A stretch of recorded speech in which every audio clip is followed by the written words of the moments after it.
Hi, everyone. Good afternoon. Thanks so much for joining us for this session. I'm State Representative Adam Zabner. I'm in my second term in the Iowa legislature.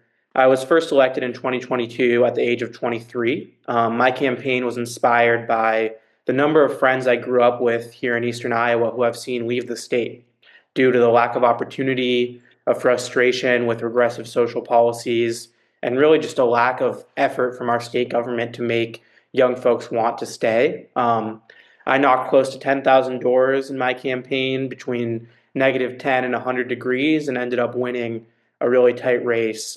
We have a great panel today joining us to talk about their experiences running for office and getting engaged in politics at a younger age. First up is Wisconsin Secretary of State and One Country Project board member Sarah Godlewski. Sarah was first elected as state treasurer when she was 36, and she ran for the U.S. Senate in 2022. She has served as the 31st Secretary of State for Wisconsin since 2023. Anderson Clayton is the chair of the North Carolina Democratic Party. First elected when she was 25, Anderson is the youngest state party chair in the U.S. And prior to serving as chair, Anderson worked on several different political campaigns. A couple of years ago, when I was an intern for One Country Project, I actually interviewed her about rural organizing. So it's good to see you again, Anderson. Ben Shire was first elected to the Fergus Falls, Minnesota City Council when he was 29 years old. Ben later served 2 terms as mayor of Fergus Falls, spearheading an economic development agenda that really reinvigorated his rural community. And then Angel Ramirez is the first Latina elected to the Iowa State House, representing House District 78. She was elected in a special election just this April, overperforming Kamala Harris in the district by over 20 points. She's a proud first generation college graduate and community organizer. Sarah, Anderson, Angel, and Ben, welcome to the Rural Progress Summit. Um, Sarah, Angel, and Anderson, this first question is for you three. There has been some reporting that the best way to get women to run for office is to ask repeatedly. Some articles list that women are told they should run for office approximately 7 times before they actually consider it. What was the motivator for you to run for office, and what was the main thing that made you really consider it for the first time? I honestly definitely think it was the ask, to be honest. I definitely think as somebody when you're 24 going into statewide politics, you don't necessarily think that state party chair is where you're going to end up. And so for me, it was definitely getting asked by so many folks throughout our party. And I think that was really, really helpful. So I encourage you all to ask people in your life to run for office, especially right now. We've got municipal elections going on in North Carolina, and North Carolina Democrats are gearing up to support our municipal candidates more than ever. Sarah? My story is maybe a little bit different. I actually ran the constitutional amendment to save the state treasurer's office. Total nerd alert over here. I have a background in finance and was working to help access to capital for communities of color and women. And so when the Republicans were trying to get rid of this constitutional office, I thought that was suspicious, and then found myself running this bipartisan committee to save the office. And so when we won, the question was, well, who's going to now run for this office? And no one was necessarily telling me to run. I would say it was really kind of the opposite. They're like, you have no political experience. You don't have political connections, and you think you can run statewide for a state that represents almost 6 million people. And I'm from a kind of rural part of the state. It's not like I'm from a major urban area. And I remember, though, sharing this story with my grandma, who was part of the first group of women to serve during World War II. And she said to me, Sarah, don't ask for permission, ask for forgiveness. She's like, you just got to do this. Like, you have worked really hard. You know so much about it. Like, just show them. And so I decided to put my name in. And actually, in my first election in 2018, I flipped more Trump counties than the governor, lieutenant governor, and attorney general in a down ballot race. So trust your gut. And, when you're really passionate and believe in yourself, you can do these things. For me personally, my political awakening, so to speak, was around when I was 16 years old, when Trump was running and elected in his first presidential term. And it sparked these questions that I know a lot of young people are having to consider earlier and earlier on in their teenage years, which is, how can an individual spewing so much hate get so much support? How does racism and classism impact our political systems, our policies, our people, right? Like, these questions have been sparked for me. And so I've known for a long time that I wanted to assume office in order to impact my community in the most beneficial way possible. But that's not to say I didn't have imposter syndrome, right? One of my mentors, I had told him kind of shyly, right? I was a little bit shy about it, that I eventually wanted to run for office. I was like 19. And he told me, he was like, never stop telling people that, because then you're going to hold yourself accountable to it. And we need more young women in leadership positions, not just in elected positions, but in government, right? Like in staff positions and that sort of thing. And I think women, and especially women of color, have developed imposter syndrome as a survival mechanism. So it almost feels contradictory to be telling yourself, like, no, I can do this, I know what I'm talking about. But name a woman that never has a plan, right? Like, women have plans, women have opinions, and we need to use those survival mechanisms, right, to the benefit of our community, because we happen to know, sometimes more often than not, right, the obstacles that our communities face. So I would just encourage, ask, like Anderson said, ask people to run, because you never know when they might need that extra push. But also, if it's in the back of your mind, it's probably a good thing if you wake up and you're like, I don't necessarily want to be a politician, but I know I need to in order to save my community. That's probably a good sign that you're in it for the right reasons. So yeah, as Sarah said, listen to that gut feeling. Ben, for our audience tuning in today that may have considered running for office before, how did you get started? Once you knew you wanted to run, what did you do to start a campaign? Thanks, Adam. It's great to be with the group. I'm obviously not the young person in the room, but I do remember that moment that I decided to run. It was many moons ago now, but it was Labor Day 2004. We were at a family picnic, and in fact, I think our good friend Tessa Gould was at that same picnic, and we were talking politics like families do. And if you remember, there was what we thought was a heated presidential campaign that year. And I had lots of opinions, and I was giving them freely. And my dad, he said to me, in a very respectful way, but he said, you should run for office. And I had never thought about it before, I guess. But when I just remember that as a moment of clarity, because I had recently moved back to the area after living out of Minnesota and actually overseas for a while. But my wife and I were back. We had a 1-year-old son. My wife was pregnant with our second child, and I knew that Fergus Falls was where we were going to live, right? And I thought, what better way to get involved and be a part of the future that I want to see for my kids and for my community than running? And so for me, that was that moment of clarity. And at the local level, I had never, I didn't even know the first thing about local politics. I didn't even know what ward I lived in, but I knew that I wanted to be a part of the future of my community. And so it was kind of that call, that clarion call from my dad, like, that said, hey, I think it's to what some of the other people were talking about too, right? To Sarah and Angel, like show up, right? Like, be a part of the future that you want. So next thing you know, literally 24 hours later, I was at City Hall with my name filing for office. And from there, it's like, you don't have much choice, right? Like, to make that decision, now you're in. And so what do you do in a local office? I think you understand, Adam, you knock doors, you talk to people. I did have one secret weapon, though, that first campaign, and that is that my mother-in-law, I didn't know anyone in that particular ward, but my mother-in-law had raised four kids as a single mom in that area. So she introduced me to everyone. And I think there's an important lesson for me that I took at the time. I didn't even realize it was a lesson, but what do? You just go out and talk to people. And as progressives, I think in rural areas, I learned that lesson, that you don't target, especially in local races. You talk to everybody, and you find allies in unlikely places.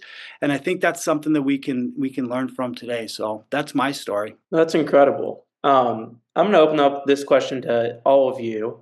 It's no secret that the majority of American politicians are older and white men. I'll never forget being told one of my first days in the legislature, 23, I have underwear that's older than 23, which maybe that's too old for underwear. But, how do you navigate being taken seriously when you're often the youngest person in these rooms? I had a city council colleague that said the exact same thing to me on my first day on the city council. All right, like, hey, that underwear joke, it never gets old, does it? But I think for everyone, for me, like there's that moment, and everyone else was retired, and everyone else was the old white guy. And hey, full disclosure, I'm that old white guy now. But I'm reminded of something that Harry S. Truman said, like his time in Washington. He said, "You spend the first 6 months trying to figure out how the hell you got there, and then the rest of your career wondering how the hell everyone else got there, right?" And I think that's the truth. And you realize you find your moment, you find your voice, and you go for it, right? And so I think we, just showing those voices and having people and normalizing it, showing up to where young people are and showing them that their voice does matter and that they can and support them in running for office. I think very similarly to probably what a lot of us share. Like, we always remember that first story. Like, for me, I was just elected state treasurer, and I walked into a group of businessmen. We were going to have a finance meeting, and they were like, "We're looking for the state treasurer. Do you know where she is?" We're like waiting to meet her. And I'm like, "I am." And one of them's like, "You're not older than my daughter. How can you be the state treasurer?" And at that moment, I think what to me I always remember is like, look, I represent 6 million people, and they elected me for a reason. And I need to use that voice and that vision to, command, I think, what I really ran for office in the first place to be able to do, was to make change, because we know the system. If you only have the same people sitting at the table, that's what it's going to always look like. And it's one of the reasons why, for me, I continue to be in this fight, because we know, at least in the state of Wisconsin, less than 33% of our legislature are comprised of women, even though we're 51% of the population. And if you think about what are the first things that are always cut when it comes to bills, I mean, we saw it during COVID. It was paid family leave and affordable childcare.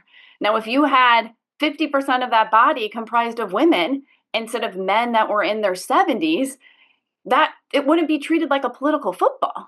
And so to me, it's also about, it really just emphasizes the importance of our voice and why representation really does matter to ensure good government. The number one critique that I got when I was running for office as a state party chair is just fundraising, and that young people can't fundraise.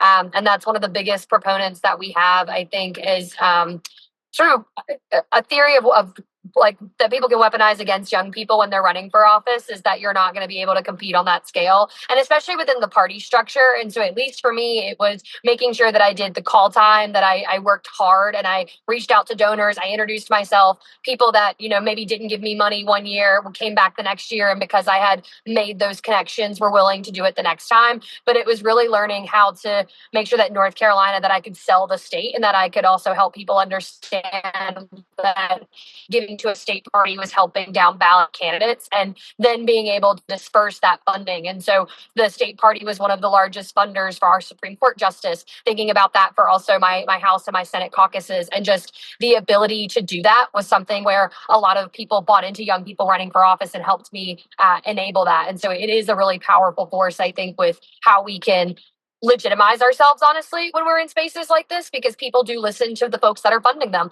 And I hate to say it like that, but I think that especially young people in positions of power, you've got to be able to put up as much as everybody else can when you're trying to make headwinds in structure a political system like we exist in right now in some ways. So completely echo what Anderson shared. My first day, right before I was about to get sworn in, I came over to my desk. It has my name on it. I'm in a suit, right? The whole 9 yards. And I sit at, my desk where my name is at. And the Republican legislator right next to me was like, "Oh, are you the legislative aide or the clerk?" And I was like, "No, I'm the person who got, 79% of my district vote, right? So I had to decide in that split second how I was going to navigate that space, and deciding that I was going to be firm and still warm in my approach to people who very clearly have misconceptions of young people in office, I think is really important, because at the end of the day, right, to everyone's point here, we were elected for a purpose. And however uncomfortable it might be at first when you're pushing back on these misconceptions, it's necessary for you to be able to have respect in those rooms so that you can accomplish the goal of helping your community. I'll share an example of a way that I try to do this is I go by Representative Ramirez when I'm in spaces that have felt unwelcoming to young people or people of color in the past. And I'm very particular about correcting people because, I taught from I was taught by an old professor of mine who was one of my only professors who went by Dr. his last name, right? His name is Dr. Johnson. And pretty much all my other professors went by his first name. But he was a Black man working in a PWI. And he shared that that's really important, not for his students necessarily, but for the culture of the institution to be able to share, right, his level of expertise and be respected for it on face value. And some of that comes with these little mechanisms and how we refer to ourselves, right? How we are able to pitch ourselves and pitch our communities and be able to bring that back to actionable change. And to Anderson's point, right, deliver. And that's the biggest thing that you can do is deliver on your promises and deliver on those numbers and how many doors you knock, how many people you bring in, how many doors you knock over to bring people into spaces, right? Like in a metaphorical sense. So all of those things help contribute. But knowing that it's going to be an uphill battle, I think was helpful for me, that I had some people telling me that going in. So I knew exactly what to expect. It wasn't a surprise necessarily. Angel, one of the things that most impressed me about your campaign, getting up there and knocking doors, was just like your group of friends and the young people around you that really were invested in you winning and your, the change that you can make. How did you build that community and how meaningful was that in winning that race? I think it's so important that as electeds, as people who hold positions of power, we see one of our roles as uplifting other people to that same level of power. It's so important to not only building our party, but also being a genuine, right, authentic politician in the best way possible of helping your community, right? Breaking down barriers to access and that sort of thing. And for a lot of my friends, a lot of them have been in organizing spaces, but more often than not, this was their first introduction. And part of what I felt very strongly about was that my platform, being progressive, made it easier for young people to want to join, easier for people to believe in the campaign and what it promised for a future of Iowa, right? So it's not only, opening that door so that people could take the step in so that they could start to get involved in ways that they haven't before, but it's making sure that your platform and what you're speaking about resonates with young people. There are national trends that show that young people are more likely to identify with leftist ideology rather than party, right? They're less likely to vote blue just because it's a Democrat and more likely to vote blue because it's a progressive candidate. And to that point, I think we have to make sure that our platforms are speaking to those groups of people and showing that we're working to make the party, right, more progressive.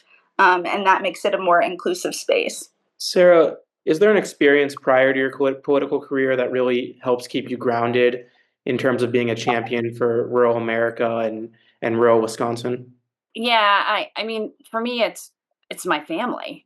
I mean, I remember, I have a fifth generation Wisconsinite. My family, a majority of them is from northwestern Wisconsin, which is at least a 3.5 hour drive to Madison, a 4.5, 5 hour drive to Milwaukee. And so, growing up, there's like a stoplight is a big deal. Like going to a community where there's, a McDonald's was really exciting and they had a drive through. And, when I look at my family, they were teachers or small business owners that were really critical to this community, and they were hardworking. They just put their head down and did what they were supposed to do. And then and I look at, my generation, a lot of us left. And it wasn't because we didn't care about our communities that raised us. It was because there weren't any more opportunities. I mean, opportunities have left so many rural communities. And so, for me, I needed to get a job and pay off my student loans. Like, it wasn't about the ability not to want to come home. It was, how do I come home and survive? And so that's what I think about a lot, is how are we making sure there's opportunity in rural parts of our community where, you can raise your family, they can get a quality education, they can get health care, because we are seeing hospitals are closing. We are seeing small businesses are shutting down, and this, the basic core things that folks need aren't always there. And so thinking about that all the time is going to make, I believe, like, our state and our community better. That's so awesome. Sounds a lot very similar to some of the conversations we're having here in Iowa. Anderson, how have you seen the Democratic Party in North Carolina change since you became the party chair? I think that there's a lot of good growth that's happening. Our state executive committee, and for those of you that don't necessarily know what that is, it's sort of the governing body of each state party that we have and in the country. And right now, my SEC is at 50% new people, which historically doesn't really happen. So we had a lot of turnover, a lot of shift in sort of the type of folks that decided to volunteer and get involved with the party this year. And we have a year-round organizing team, and it's really exciting because we're following in the footsteps of Wisconsin and also states like Michigan, who have focused really on keeping party staff year round. And as a former field organizer and somebody that my biggest disappointment when I was organizing for electoral purposes was just like it would end at it was cycle based. And I think that one of the greatest things that we can do as a party is invest in year round organizing and really try to keep people in communities, and that are also from those communities that have either run for office or that have been a campaign manager on a state legislative race beforehand, and really have them be able to join the party and stay on year round. So we have 6 people in my organizing department so far, and we have about 33,000 active volunteers so far with the North Carolina Dems this year that have done some form of action, whether that be an accountability canvas, or they've done a house party, or they've done a phone bank, which is just really cool to see because it's twice as much as we had last year at this point in time. And so I'm judging the energy of how it builds in the party, and a lot of infrastructure and a lot of that hard work and effort goes into making sure that we are able to sustain that for not just the 26 cycle, but every cycle after that too. And we're really focused on municipal elections this year, like I said earlier, because I'm like the work that those folks do. And shout out to Ben. Thank you for being on city council, because I think it is amazing to be able to see that, the closer down the ballot that you get, the closer to your front door that you get. And so we're trying to prioritize people's energy and really shifting. What's happening at the national level right now is scary. It's unprecedented. And I understand that it's sparking fear in so many people across this country, but there's still power to be held. And Republicans are winning right now, and they are holding the narrative of that we can't change that, and we can't change what's going on. And I really am challenging people to try to start with their backyard. And I think that it's really inspiring to see how many people in North Carolina are taking that charge too. Our motto as the Johnson County, Iowa Democrats is no off years. And I got to say, 33,000 volunteers in the off year is pretty unbelievable. Ben, Anderson really gave us the segue there, but a lot of people don't know about the power and importance of their local government. Can you talk us through, why these offices are so important, why people should get involved in local elections, and why that's where you chose to get involved? Yeah, Anderson did a great job. I mean, like she said, nothing is closer to your front door than local politics, right? And there's not, I think it's nationally 96% of elected officials serve in local office, right? So there's no better place to shape the community and to shape the future of the places that we live through public spaces, through parks and libraries and our local schools, and through economic development. when I ran for mayor, it was a really simple message. It was really, there was dozens of empty storefronts in our downtown. We had a river running through our community that Fergus Falls, people would come to Fergus Falls and they'd say, where are the falls? They didn't even know that this river existed. And our campaign was all about bringing people together and being in control of things for our community in the future, for our community that we had control over. You can do that at local government.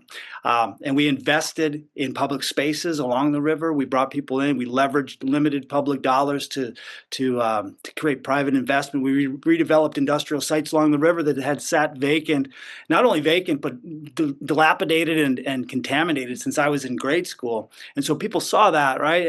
So there's opportunities to shape the future in local government that, quite honestly, I don't know that they exist at other levels, and I have all the respect in the world for state and federal offices, but there's a real opportunity to shape tomorrow in your local communities. And as far as, when it comes to the importance of local elections, our country, I think Anderson also talked about the nationalization of local politics, right? Like there is a lot of fears out there, and I think the opportunity at the local level.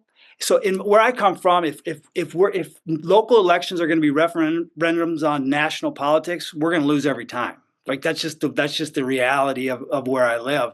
But we have the opportunity at the local level to connect our values to local issues and win, and show people that the government, that shared prosperity and that lifting all people up and we're stronger together, and that government can be a part of that future, and government can be a positive impact in people's lives.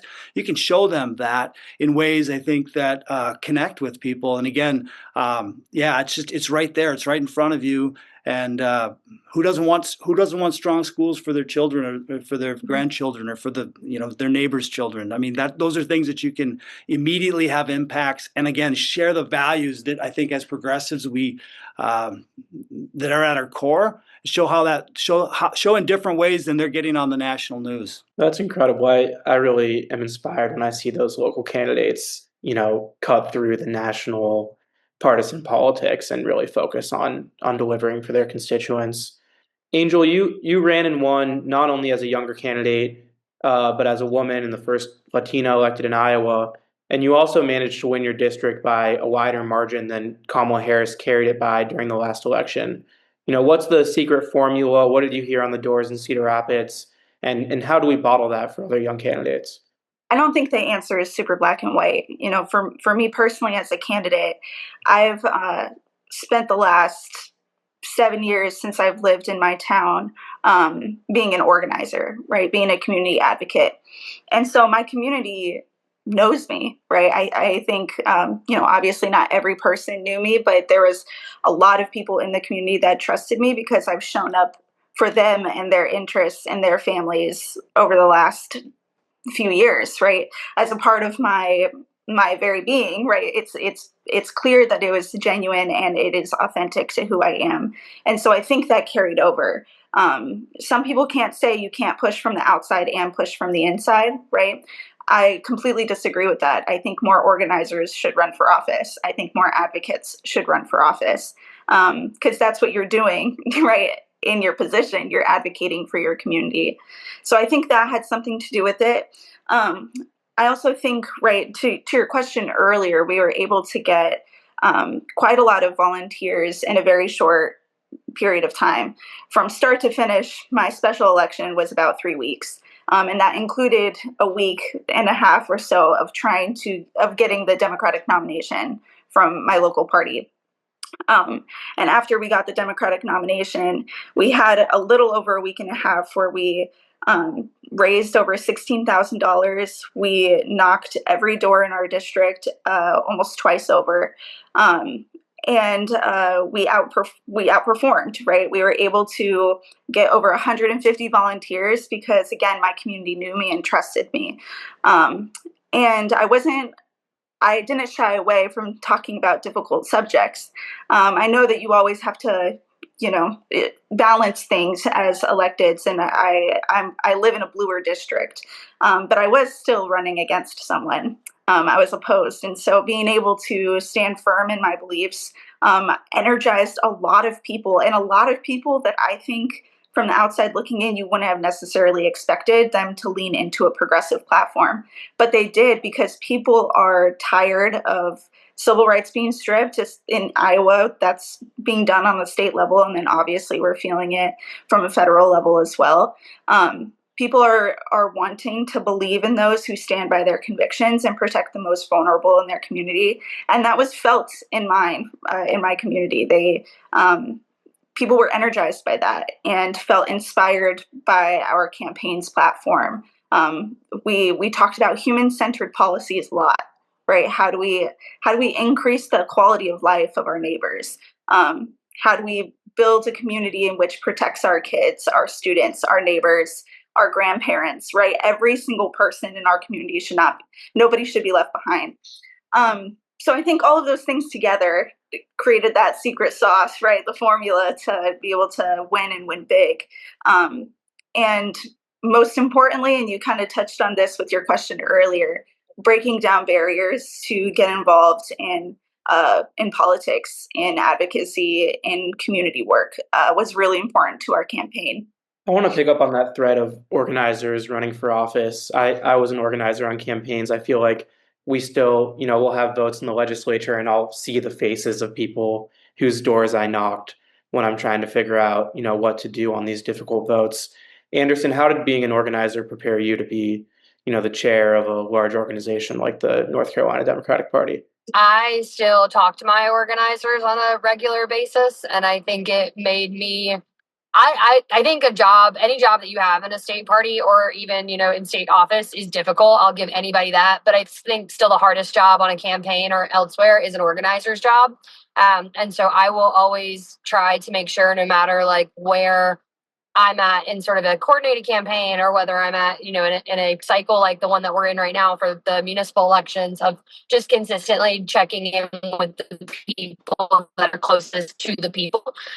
Because I think sometimes our jobs get more and more separated can get more and more separated from the everyday. And sometimes I have to remind myself too, which you all probably don't experience this because you're actual elected officials you represent Republicans and Democrats. I only represent Democrats. And so if I wanted to, I could go through my whole life and not talk to a Republican, but I live in rural North Carolina still. And I try to make that point of it because I still want to be able to get outside my own bubble. And I think that sometimes the party can be a bubble for us, and trying to make sure that the folks that I have right now on the ground understand that too, of like, you can't organize those that you don't love. And right now, the easiest folks for us to hate are folks that voted differently from us than the last election cycle. And I'm like, that's not the way that we need to be approaching our communities or organizing in the future.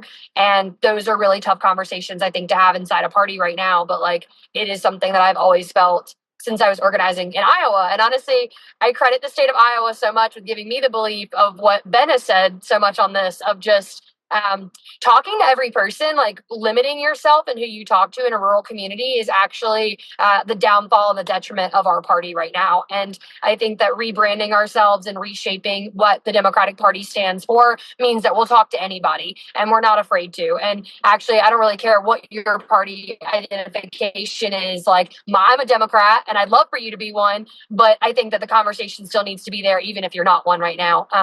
And that's sort of what I think that organizing sort of is my mantra that I like to live by. If you all could give one message or share one message with a young person who's on the fence thinking about running for office, what would you tell them? And we'll start with Sarah and then go to Ben and Anderson on this one. I would say, if not you, who? And if not now, when? I mean, I think that you can always think of other people potentially, but your experiences matter. And I think if you can also always say, well, maybe someday, and that someday will be 10 years, 20 years, 30 years, 40 years later. And then that opportunity just never was there. And look, like, I think we can all share how saying it out loud, as Representative Ramirez talked about, can be scary. Like, I want to run for office can be scary. And thinking that, people might laugh at you or think you're not qualified, but that's exactly why you need to do it, because we're going to get the same old. And we're only going to break that if we have different people who are stepping up, young people who have different experiences. I mean, I look again at the U.S. Senate and I laugh sometimes because I'm like, here are folks that are trying to regulate AI and the internet, and I don't even think they have a Gmail account, let alone no Instagram. And so how can I expect them to be thinking about the best, ways to be, forming laws around these things when they're not using it as part of their day-to-day lives in the way that, for example, like we are. And so I just really think for anybody who is listening today, to really start thinking through why you and why now, and start talking about why you want to run and say it out loud. Yeah, I think about the famous, like, well, Senator, we run ads line, when one of the senators asked Mark Zuckerberg how they make money at Facebook. But yeah, it's shocking sometimes. Or like I remember showing some of my colleagues ChatGPT and they couldn't believe it. Yeah. Ben, we'll go to you. I think that's great advice, Sarah. And I would say, as the old person in the room, I would just say simply that the future gets here a lot faster than you think. So be a part of it, right? Like in the blink of an eye, it's going to be gone. Be a part of the future that you want to create. And, I'm reminded when Sarah was talking, I'm reminded of a story that I heard related that President Barack Obama's told when he was considering running for president as a United States Senator. And he had a conversation with Senator Tom Daschle. And the way I remember the story was he was on the fence and he was thinking like, well, it's probably not my time. There's this, a million reasons, as Sarah alluded to, a million reasons why it might not be your time. And Senator Daschle just said to him, like, you don't know what the future holds, right? Like, you have the opportunity is in front of you right now. Go for it and take it. And I think that's an example we can all say thanks for taking that advice, President Obama. But I think there are considerations, right? Like, know the office you're running for. There's time considerations and financial considerations and family all those things, right? Of course, but there's nothing more important, in my opinion, that you can do than sign up and run for public office. And if the opportunity is there, if you're considering it, there's a reason you're considering it. And just go for it. Yeah, at some point, you just go for it. I was somebody when I ran for state party chair, people told me that I was going to stick my neck out there and my head could get lobbed off in politics. And like, if you run, you may never be able to do it again. And I find that to be complete bullshit now, right? Like, I think that anyone should be comfortable running for office. Like, and it's okay if you lose, it's okay if you stand up for your values and what you think the direction of this party or, your district should be right now. And I would just encourage everybody. The one thing I got told before I ran that always stuck with me is Kelvin Stallings looking at me and being like, if you remember your why, you will never have any regrets. And my why was always that I wanted a party that was going to stand up and fight back for rural North Carolina and not just cede ground to a party that had fully endorsed white supremacy and wanted to see the demise of our communities with their policies. And what we just saw this last week come from Washington, D.C., with Republicans stripping 17 million people from healthcare access across our country. You cannot say that Republicans right now are standing up for the districts that they represent. And a lot of them got gerrymandered into doing that. And so my thing is that if you think that any of the people right now that are sitting in those seats deserve to sit in them, why should you not, in some sense too? And I just think that there's so many reasons why people right now should feel that hunger and that fire to want to fight back against what's happening, even in races that that people may deem unwinnable in so many ways too. All of what you guys said resonates with me in different ways. I understand like how scary it is, right? I just went through those feelings myself, and working through that now. But I will say that I don't think that like the feeling of being ready is what you might think it is, right? Like Ben shared, there are so many considerations that you have to take into account, and also if you embrace being a lifelong learner and if you have your why, like you're good. You are good. Try it, because it's time for the blue wave. Like, why not be the leaders of it?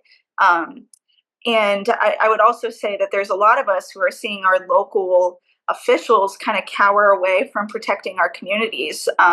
There may be taking preemptive, unnecessary responses to federal and state attacks on equity issues, on different funding issues, that sort of thing.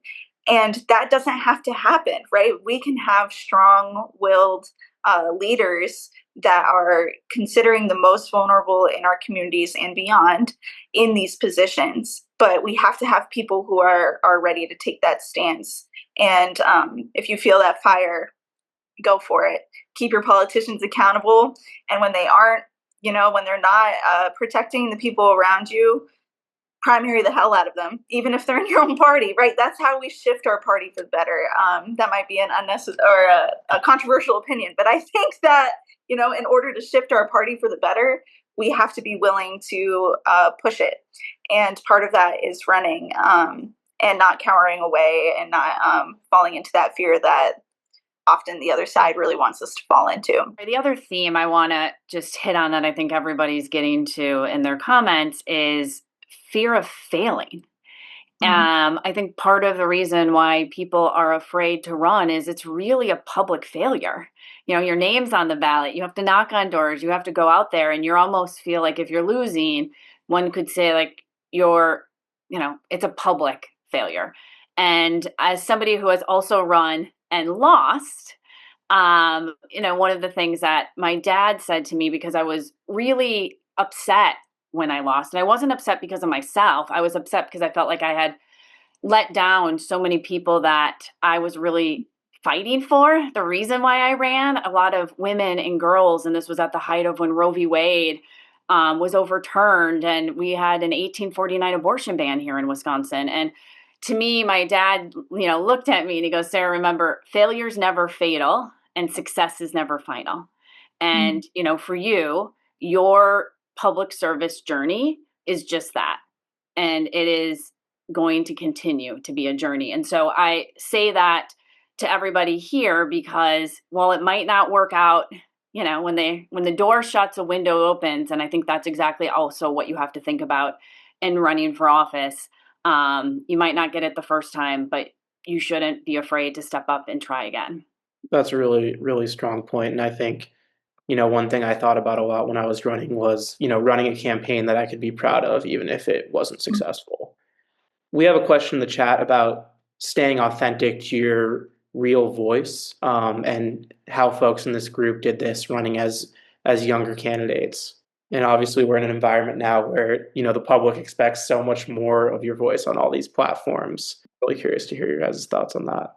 When I first started considering the idea of running, my background in organizing around advocacy issues was a very clear thing that I knew I was going to either have to lean into or shy away from.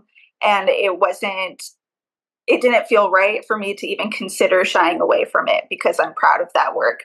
I have been very active in the Black Lives Matter movement for the last 5 years.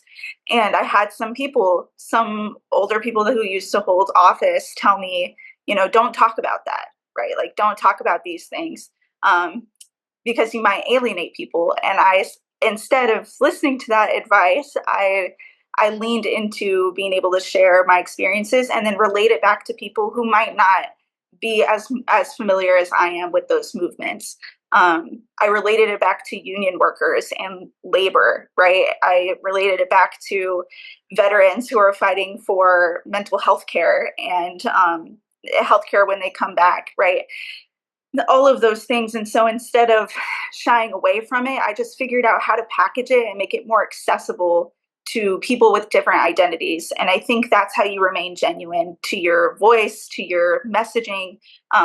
You just figure out a way to make it more accessible for people because at the end of the day, right, we all have our individual identities. We all have our individual experiences. Our communities are different from one another. So not shying away from that conversation, finding common ground, and then also listening to when there are specific issues that impact a certain community more than others, I think is really important. And I hope that gets to the question of how you remain, authentic to your own voice. And I also think, right, one critique that I've had of my own party is that we sometimes do a poor job at showing people that we are the party of the people. Sometimes we come across as too polished that it then translates into being disconnected from the average person. It becomes inaccessible to the average person. And, we really need to learn how to embrace everyday issues and be comfortable in talking about it, because that's what like the average American wants and needs out of their politicians, their elected officials who are going to advocate for their communities at the end of the day. I will also say, kind of like everybody talked about their why, you want to look, whether you win or lose, and really know your why. I think authenticity also has to be a North Star. Because to me, if you can't be authentic to who you are, then how do you think you can represent other people? And I think that includes telling people, I can say for me in particular, like there were a lot of thoughts and opinions about how a young woman should be acting and running for office. And to me, sure, I'll take and hear all the advice people want to give me, but I've got to stay authentic to who I am. And I think that there's also people can see through when you're not. And they don't, to them, you could just be another politician that they don't trust. I think authenticity is really important and kind of has to be at the core of this work day in and day out. I think it's a little bit harder, to be honest, when you're a state party chair, because I got a lot of different opinions in this party. But the one that I try to get people focused on is that Democrats, at least, I think, though we have different disagreements about how to make people's lives better, we still want to make people's lives better. And Republicans on the other end of that don't. But I also think that I try to have really good relationships and conversations with people on the ground in all different, if we're going to say we're going to be a big tent party, we actually need to be a big tent party. And I think that means expanding the tent so that all different types of ideology and opinions are welcome in it. And that is the beauty about being a Democrat right now to me.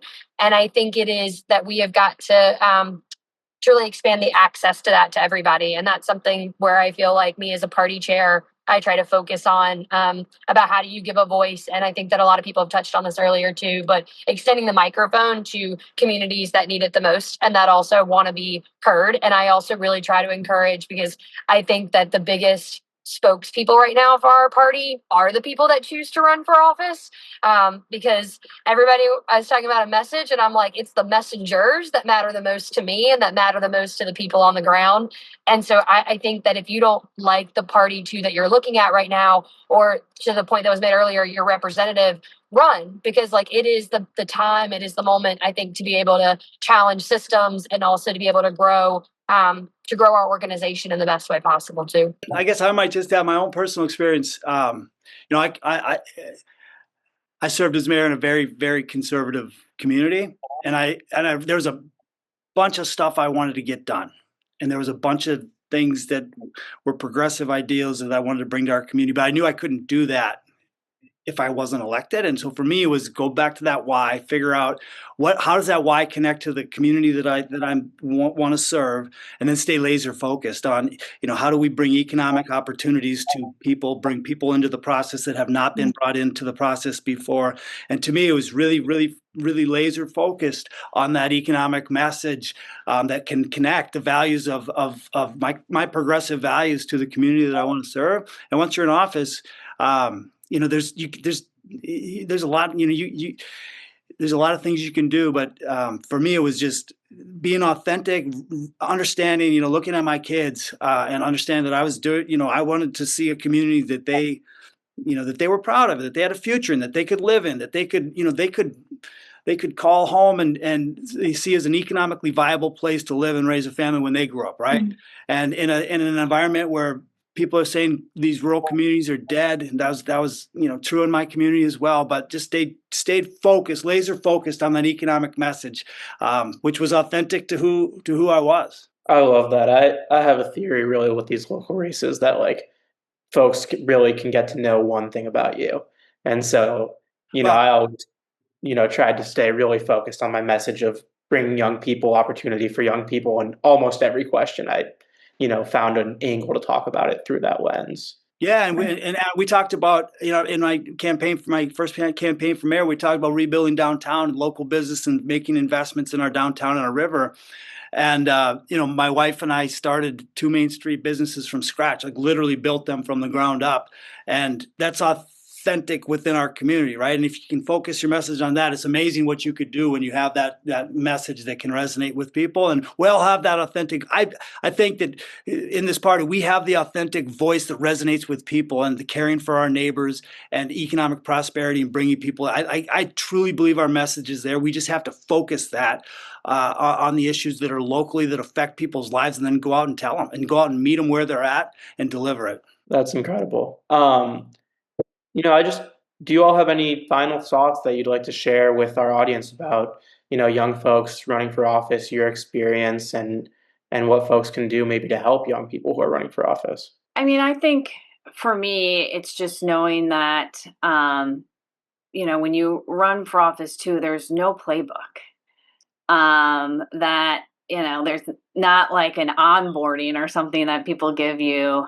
It's really, I would say, a blank canvas. And how do you want to represent your constituents while aligning your values? Because I think that's sometimes a shock for certain people. And again, I think it does depend on your office, but you can really think through creatively how you want to best do that. And I think the other thing is not going back to like not being afraid. I remember when I was first started my role as Secretary of State, I came up with a pretty ambitious vision. And all of a sudden people are like, oh my gosh, she's so ambitious. Like, what is she doing? And I'm like, but that's what I was elected to do, was to come up with ideas, because what we had been doing, I didn't think was good enough. And I think too, for women, that sometimes, especially young women, ambition can sometimes be a 4-letter word. And I guess my advice is to make sure that you realize like that's your power, is that ambition, and not be afraid to be ambitious, because we would never be anywhere if we didn't have ambitious people who are willing to step up. I love that so much. I find the whole thing of like people running for office and pretending they don't want to be in that office to just be extremely bizarre. And like, I want to know why you want this and why it's important to you. Mhm. And that means you're ambitious. I think it's a really great piece of advice. I would add to that. Again, from my perspective, from the local office, I see a nationalization of issues that makes people feel like they have to be experts on things to be a part of and they just tune out, right? And I think that what I would share is my experience.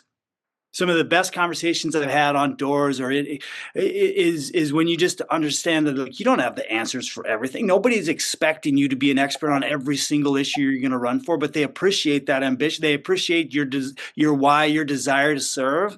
And they're not looking for superheroes. They're looking for people with your experiences. And young people are not represented to the extent that we need young people to run, and people appreciate that a lot more. There's this wall that people seem to think that they can't get past, but I think people are not, again, they're not looking for experts. They're looking for human beings with real life experience, and I think young people bring that is severely missing in today's politics. I also think, just to add on to that, is, as my mom always says, God gave you 2 ears and 1 mouth for a reason: more listening and less talking. And I think that, one of the other important lessons is for you to admit, like, sometimes you just don't know. And that's why you're here, and you want to learn. And, I think sometimes in these like elected officials, yes, you want to hear their ideas, but they need to hear your ideas. That's what makes us the best that we can be. And so I think there's sometimes this like false perception that you're supposed to know it all. And the reality is that I think the best leaders are the ones who can say they don't know, but they're going to learn by listening. The coolest part of running for office for me was this community I've lived in my whole life, learning something new about it every day. Things and organizations and groups and ideas I didn't know existed in this community that I've always been in. And so I really love that advice as well. Yeah, I echo that. it always stuck out to me when I asked or when I told people, I am proud to be a lifelong learner, and that's something that I want that title, right? And that includes learning from my communities, because as I said earlier, right, like we all have different lived experiences. So learning from different communities around you is so critical to be able to inform how you move and navigate in a political space. And I don't know. I think that people are desperate for hope right now. It's grim, right? Like people are sad, people are scared, people are in fear, and the amount of people who are older than me that thanked me for running and told me that it gave them hope to see young people running for office and a young person who's not afraid to stand by their value system. I mean, like it could bring tears to my eyes because I had older people like crying, thanking me. And it like kind of hit me right in this moment of this isn't for me, really. Like this is also for my community to be able to believe that we have a better future to come. There is a better country at the end of this fight. There's a better future at the end of the tunnel. And it's okay to believe in that hope for a future, and it's okay to voice it. In fact, I think people need to hear the visions that we see for our future. I like to talk about how I can't wait for the day where people aren't afraid to call the ambulance if they get into a car accident. I can't wait for the day for people to be able to take their kids out to dinner twice a week, just cause. I can't wait for the day for people to be able to afford to go on vacation with their family.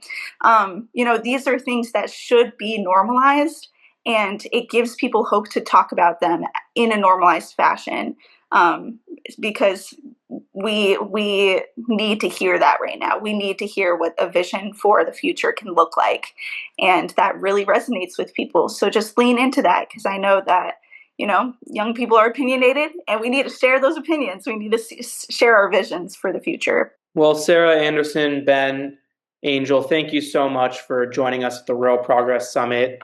Thank you all for joining us. Thanks, Adam. Bye, Thank you. everyone.